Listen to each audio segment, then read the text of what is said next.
bata! Handa na ba kayong lahat para magpatuloy sa ating aralin patungkol sa pagbuo ng ating buhay kasama ang Diyos? Tara, simulan natin. At ang tema ngayon ay ang pagtatapos ng konstruksyon. Natutunan natin na kung hindi gagamitin ng tagapagtayo ang tamang mga materyales para buuin ang mga pader ng isang bahay, maaari itong gumuho sa isang ihip lang ng hangin. Sa pagbuo ng ating buhay, mayroon dalawang napakahalagang bagay na hindi maaaring mawala upang tayo ay hindi mayanig.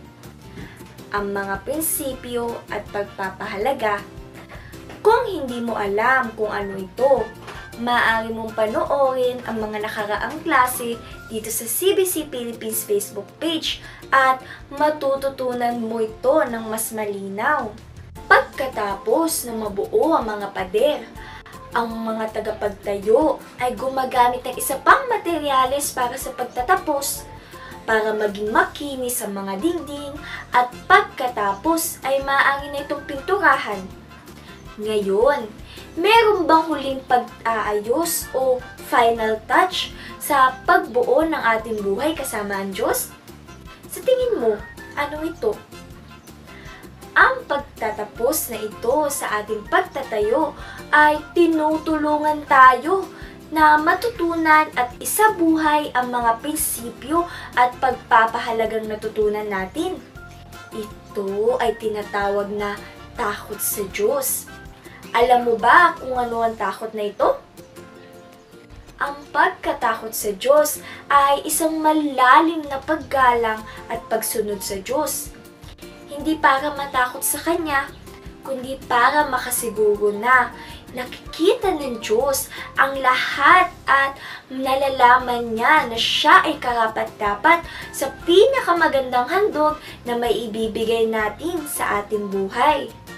Nangyari na ba sa inyo na nagkaroon ng pagkakataon na gumawa ka ng mali dahil walang tao sa paligid mo? Ang isang bata na may takot sa Diyos, kahit walang sino man sa paligid o kahit walang nakakakita sa kanya, pinipili niyang gawin ng tama. Kapag ang isang bata ay nagpasya na gusto niyang bumuo ng isang buhay kasama ang Diyos, iyon ay ibig sabihin, mamumuhay siya upang magbigay ng lugod sa Diyos para magkaroon siya ng pagmamahal at pangangalaga ng Diyos. Ito ay nangangahulugan ng pagkakaroon ng takot sa Diyos. Ang masamang pag-uugali gaya ng pagrebelde, galit, inggit ay halimbawa ba ng pinakamahusay na handog na pwede nating ibigay sa Diyos? Hindi. Sa kabaligtaran, ang mga batang may takot sa Diyos ay nagsisikap na pasayahin siya. Ang mga hindi natatakot sa Diyos ay hindi gumagalang, katulad ng pader na marumi at napakaraming sulat. Gaya ng ating pag-iingat na huwag maglagay ng maruming kamay sa malinis na pader at huwag gasgasan ang pader sa CBC dahil gusto natin panatilihin itong malinis at maganda. Kapag nalaman ng isang bata ang prinsipyo ng Diyos na itinuro niya sa atin sa kanyang salita, ay kanilang sinusunod at ipinapakita ito sa pamamagitan ng kanilang pag-uugali. Mga bata, tingnan natin kung ano ang sinasabi sa atin ng salita ng Diyos sa libro ng Job, chapter 28, verse 28. Sinabi dito, pagkatapos, sinabi niya sa mga tao, ang pagkatakot sa Panginoon at ang paglayo sa kasamaan ay siyang karunungan at pagkaunawa. Sa verse na ito, makikita natin ang isang bata na may takot sa Diyos ay pinapasaya siya at naghahangad na ilayo ang kanyang sarili mula sa anumang bagay na maaaring hindi makapagpalugod sa Diyos.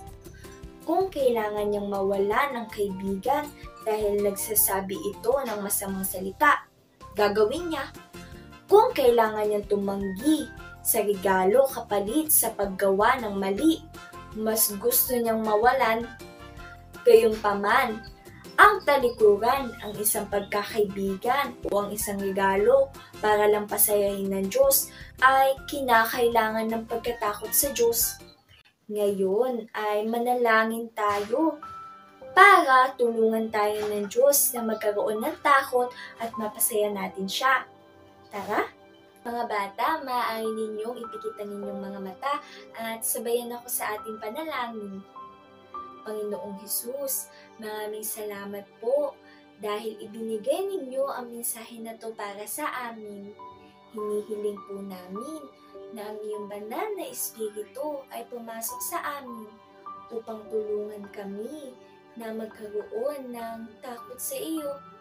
Hindi para lumayo sa iyo, Panginoong Diyos, pero para pasayahin ka, para gawin ang lahat ng nakakalugod sa iyo, kahit na walang nakatingin o nakakakita sa amin.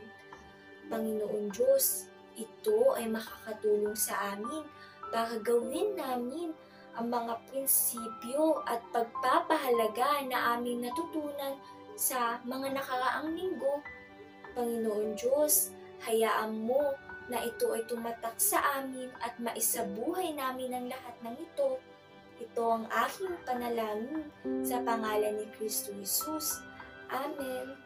Mga bata, meron akong isang laro para sa inyo na masasayahan ka at magkakaroon din ng pagkakataon na ituro ang iyong natutunan dito sa isang tao dyan sa bahay ninyo.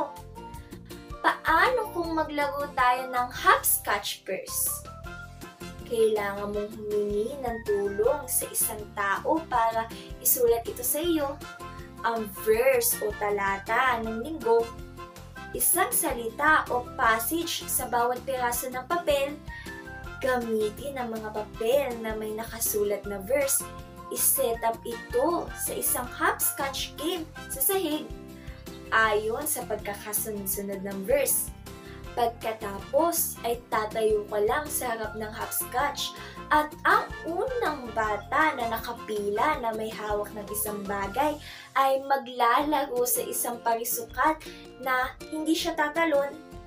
Habang ang una ay tatalon, ang iba na nasa pila ay kailangan sabihin ang seksyon kung saan sila tumutungtong. Itin ang laro hanggang sa makasali ang lahat. Cool, diba? Para makalaro at maisaulo mo ang verse na natutunan natin ngayon. Masaya ako na makasama kayo, pero tapos na ang klase natin ngayon. Hihintayin ko kayo sa susunod na CBC Online Class sa inyong tahanan, okay? Pagpalain kayo ng Diyos hanggang sa muli mga bata. Paalam!